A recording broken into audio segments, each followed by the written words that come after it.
All right, guys, I have John Wetmore with me. This section I kind of wanted to go over for two different reasons. One, if you're a manager that, has agents in your team and you feel like you're having a hard time getting them to sell more, like the first answer is like, are you selling enough, right? But I remember even when I was selling enough that I wasn't able to teach it very well. And once John kind of taught me that there was a formula to it, and like, if it's not A, it's B. If it's not B, it's C. If it's not C, then they should quit, right? Like, I don't know what's wrong with them, Yeah. or they're lying. Yeah. But once I figured that out, then it made it really easy for me to like go sort of diagnose the problem. Like my brain kind of worked that way from having the medical background. It's like, oh, okay, like formula. Okay, like this is what's wrong. Yeah. So for a manager perspective, it'd help you figure out why you have an agent that's not selling what they want to sell. Or if you're an agent and you're like, because one thing we hear a lot is like, oh, I don't like my manager, right?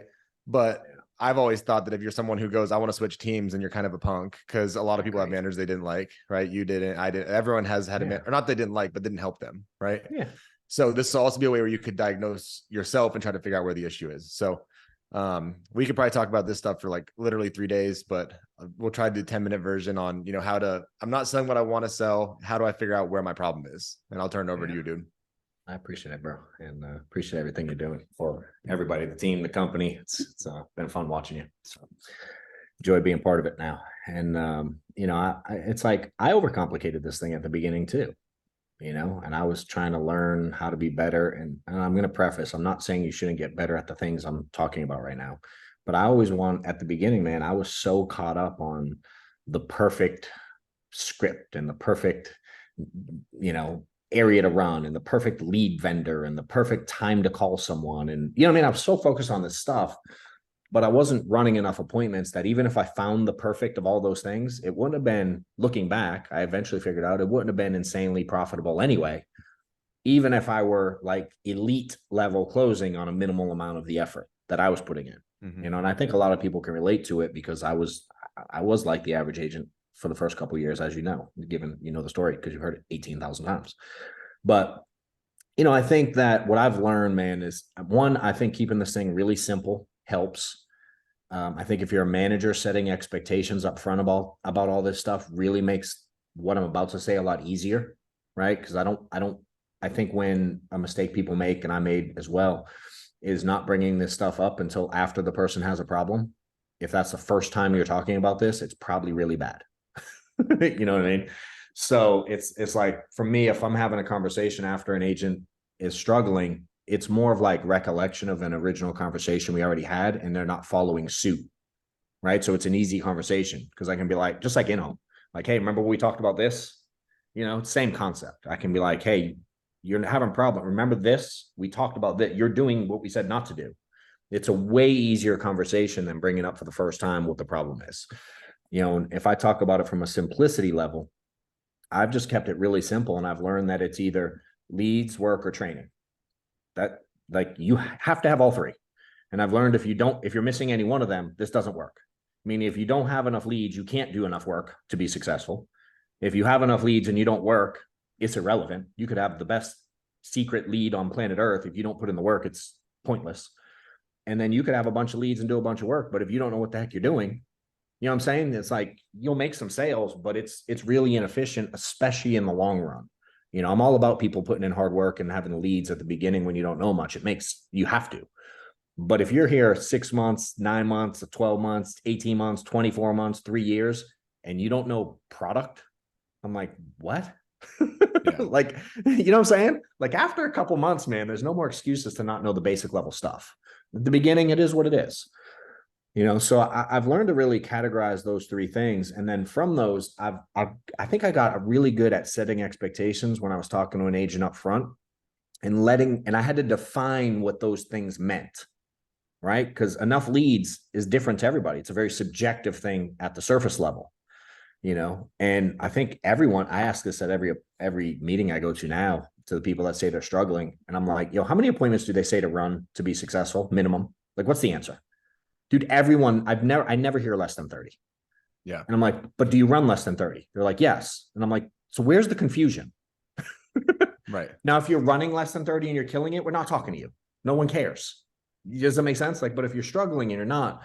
So I think defining the work for me, and I just do it based on basic math, dude. I'm like, if you're running 30 and again, and if you're doing telesales, just make some of this stuff apply. I was in the field and I tend to speak field stuff. So the first section, John, we had Ronnie on who does all telesales, and he said his numbers where he's trying to make his goal is to sell two apps a day. Yeah. And to get 2 apps a day, he's got to do at least 15 a day or 6 people numbers, 6 numbers. And then he wants 15 people to pick up the phone to get 6 presentations to close 2. Yeah. And so he's making about $300 a day to get to that 12 that makes 6 to 2, right? So that's kind of the telesales numbers are more. Telesales were. Yeah. And that's what I'm telling people now is like, dude, if people are struggling in the field and they think telesales is the magic, I'm like, it works well, but you're going to have to buy more leads and dial more and talk to more people. It's more of a numbers game, So for me, the way I taught it, and again, it's all relative. I want you to focus on the principles of this more than anything.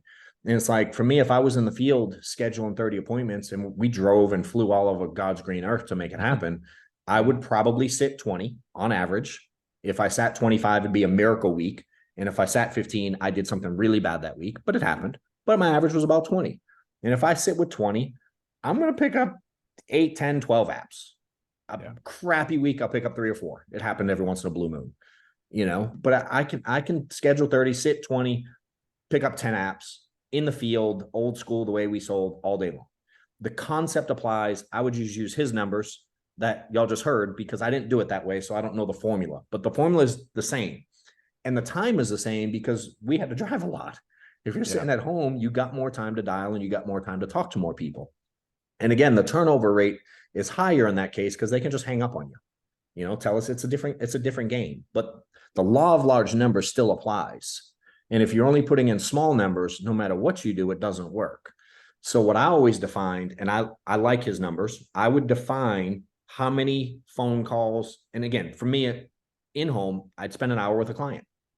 Mm-hmm. So if I'm sitting with 20, that's 20 hours a week. So if an agent comes to me and they're running 10 appointments and they're sitting with 6 or 8, and I'm like, well, I just ask them, well, how long's your average appointment? An hour. So you sat with 6 people for an hour each this week. Yes. How many hours is that? I know the answer. We both know the answer. It's 6. Dude, I'm not trying to be like weird, but what do you expect with 6 hours sitting with people? Yeah.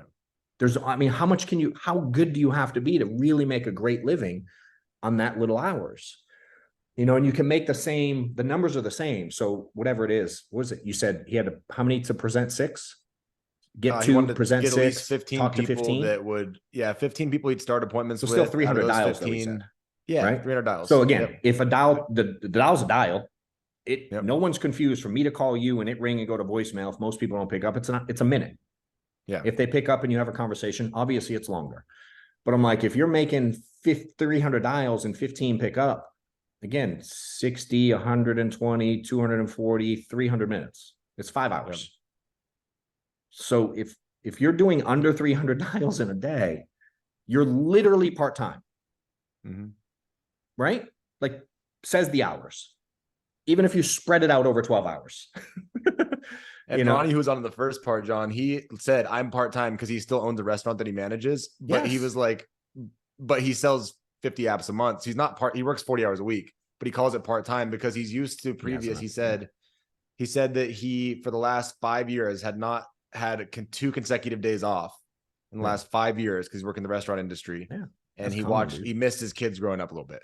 Yeah. He started doing this. He calls himself part-time because he still helps out, goes and checks out the restaurant every once in a while because it calls himself part-time because he works 50 hours a week now. Yeah. Which like that mentality is that is different than everyone else, right? It is. Almost every event I go to, I ask how many people are full-time. 95% of the room raises their hand. And when I ask how many do that many dials or that many appointments or that many hours with clients, 95% of those hands go down. Yeah. So you're left with like a small 2, 3, 4, 5% of the room that actually, if you count the hours towards the efforts, right? And that wasn't like an opinion thing for me. So it was really easy to teach. And again, so at the beginning, I'm talking about this. Mm-hmm. So when I'm interviewing someone, we're having these conversations about if they want to be full-time or part-time. And then I define what full-time is here. Here's how many hours. Here's how the breakdown is. Here's how many appointments you have to run. Here's how many dials you have to make in order to be full-time. Now, in order to make that many phone calls and run that many appointments, here's how many leads you need to have to hit those numbers. Meaning you can't buy 30 leads and expect to get 50 appointments. that unless you got some referral bait, you know what I'm saying? But Yeah. you have to have more leads than you need appointments. It's pretty common sense. So I just kind of walk people through that. And then as I was interviewing them, I let them know that those are the three keys to having success here, and really anywhere, is having leads, doing the work, and then the training part. And the training is ongoing. I mean, hell, I'm 11 years in and I still learn. I just learned that right now. Yeah. You know, it's like I can always learn. We can always learn. It's ongoing forever if you're doing it right. But again, if you're missing those, so if I'm having an agent that's struggling, now all I have to do is start asking questions. I don't have to go like, hey, you didn't get on the training. Hey, because you didn't do this, you're failing. I don't have to like bark at them. I just go like, hey, Zach, let me ask you a question, dude. Yeah, happy to help, man. Hope all's good. Hey, do you mind if we run through your schedule? Just so I can figure some things out. It'll kind of give some clarity and I can probably pinpoint the problem in a couple minutes. He's going to say yes. I'm like, all right, dude, you track your numbers, right? Mm-hmm. You'd be shocked how many say no. I'm like, all right, can you imagine if Chick-fil-A didn't know how many chicken sandwiches they sold? The agent will always go, that'd probably be bad. And I'm going, yes, so this is bad. Again, this isn't the first time I talked about it. So I'm like, remember the part how I told you how important this was? Because I can probably figure it out, but it'd be a lot easier if we knew what your numbers were. And you don't have to be fancy. Get a crayon and some napkins and just mark it down every week. It's not complicated. You know, but if he knows them, great. And I will get them to discover how little they're doing. And that became the magic in it. I didn't have to tell them. I just led them towards and it's be clear. Y'all that are watching that aren't doing enough, you know you're not doing enough. When I wasn't doing enough, I knew I wasn't doing enough. Now we try to validate with the leads this, the clients that, my upline this. We try to use all that to validate why we all do it. We're human. But I also know deep down inside, you really know if you're really humping it out there or you're not. You know. I know, we know, you all know. So it's just, can I get them to self-admit it? And that's became the magic, dude, is me just having a conversation and go, hey, how many dials did you make? How many people picked up? How many objections did you get? Oh, you only got 7 objections this week? Dude, I got 7 objections in the last 20 minutes. What are we talking about? You know, I had a rough week. I got 4 no-shows. I'm like, you had 4 no-shows before lunch. What are we talking about?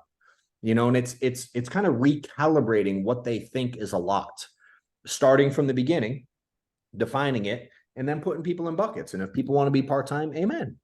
You know, now it's going to be bumpy. So now I can define what that's going to look like. If you don't do this much effort, all good. But it's going to be a really inconsistent journey, probably forever. You know, and I want to make sure that they have a separate job, whatever, things like that. And then again, I can tap into trainings and be like, I can go, do you train? That's one way to do it. They'll probably say yes. Or I can go, hey, yesterday on the call that Zach did, tell me 2 things that you're going to implement this week into your in-home based on that call.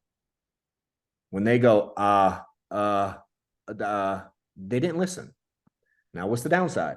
If you didn't listen, you wouldn't know if they answered right or not. Right. Does that make sense?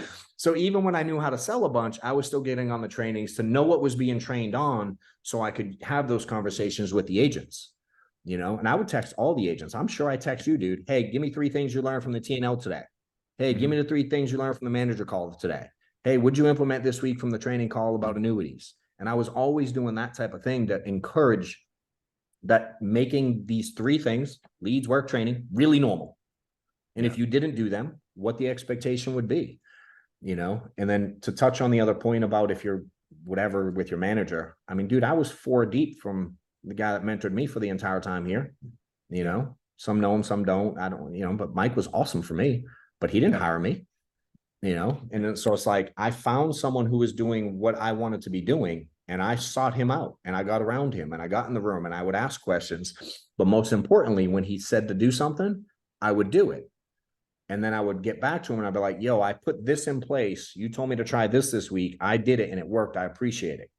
And when he had calls, I would ask questions. When he opened things up, I was super curious. I was at every event. I tried to help his agency. You know what I mean? I just tried to be there early and stay late and be around him.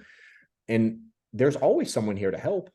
I mean, if you look at the top tier of managers, if you will, most whether they've been here long enough or done some cool things, there's so many people here that are really good at what we do and know how to teach it at a high level. So if you're out there just saying you don't have the help, it's because you haven't looked for it. or you ain't putting in the work that deserves the help. Because we've learned if you aren't putting in the work, I'm not that good. If you're seeing, 3 people a week and buying leads every 17th Sunday, I don't know how to help that person. But if you're putting in all the work and the time, energy, effort, and you're doing your best and working on getting leads and, putting in the work and getting to the trainings and all that stuff, it's not hard to find help. So I think the self-diagnosing is really looking at your numbers. That's what I did. I looked at them. I gave myself credit for a minute per dial, an hour per appointment, and 20 minutes per recruiting call. And those that are bad at math, I apologize, rewind, play, get a calculator. It's really simple, but that's how I did it. And if those 3 things, phone calls, sitting with people, and recruiting calls, again, a minute for a phone call, an hour for like an actual in-home presentation. Again, you'll do it telesales. Like, did you do a full one? And I know they don't take an hour. So I was definitely rounding up and giving myself an advantage. And 20 minutes recruiting. If that didn't equal 40 hours, I was part-time to myself, and I had no business being upset about my results. And that was, and so I taught what I did to myself, dude. Yeah. And the part you talked about too with the training part is like, I think a lot of people, and we were talking about this podcast I just sent you. A lot of people think that because they work really hard, they deserve the outcome. Yeah. Right. Yeah. And it's good. Like just because, and I've never figured out how to put it the right way. Cause when I've said it before, I sounded like a dick. Right. Yeah. But it's like, I think a lot of people think like, if you work 80 hours a week or 60 hours a week, like you deserve some magical outcome. And it's like, that's not how the world works.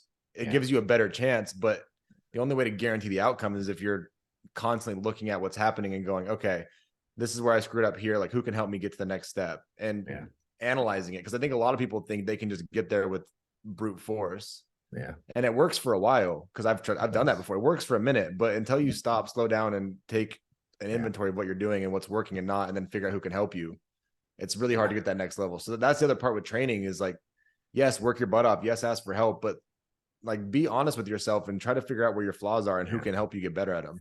Like, I remember being like, dude, I'm terrible at marketing. Who's the best marketing person I could go to? I'm going to fly to Phoenix and spend a week with Brady. Yeah. Home run. Yeah. Right. Like, I'm not very good at, managing people. Who has the biggest agency? I'm going to buy a house in Las Vegas and move in next to Andrew, literally, and make his weird, uncomfortable person that doesn't like talk to me like me, so that I can figure out what he's doing, and like, I think that people miss that part. Is like, you don't just because you want to and work and put the hours in doesn't mean you'll get the reward. It's not, no one owes you anything. So it's true. I think that's important to remember too, right? Yeah. The thing I liked about that podcast you sent me, you should probably share it at some point. I will. Yeah. But where it said, it was like, it's more productive or better to be, I forget how you introed it, but the being consistently good versus occasionally great.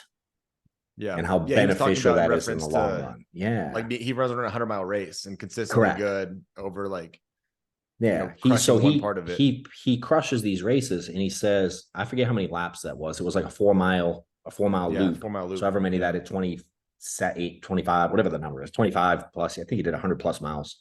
Mm-hmm. And he was like, he never finished that loop fastest. So they would do this loop for reference, and it restarted every hour. Right. So you couldn't just do the 100 miles and win. You had to do a loop, and then you couldn't start the next loop until the next top of the hour. Yeah. So every loop. And so you had to kind of balance, like, how fast do I run versus the pacing and all that jazz. So he said every single loop, all of them, there was not one he finished first. He didn't do one of them the fastest. But because he was so consistent with his speed and his pacing, what he did uphill versus downhill versus level, he outlasted everyone in the pack over the course of the next 24 hours when he did the 100 plus miles.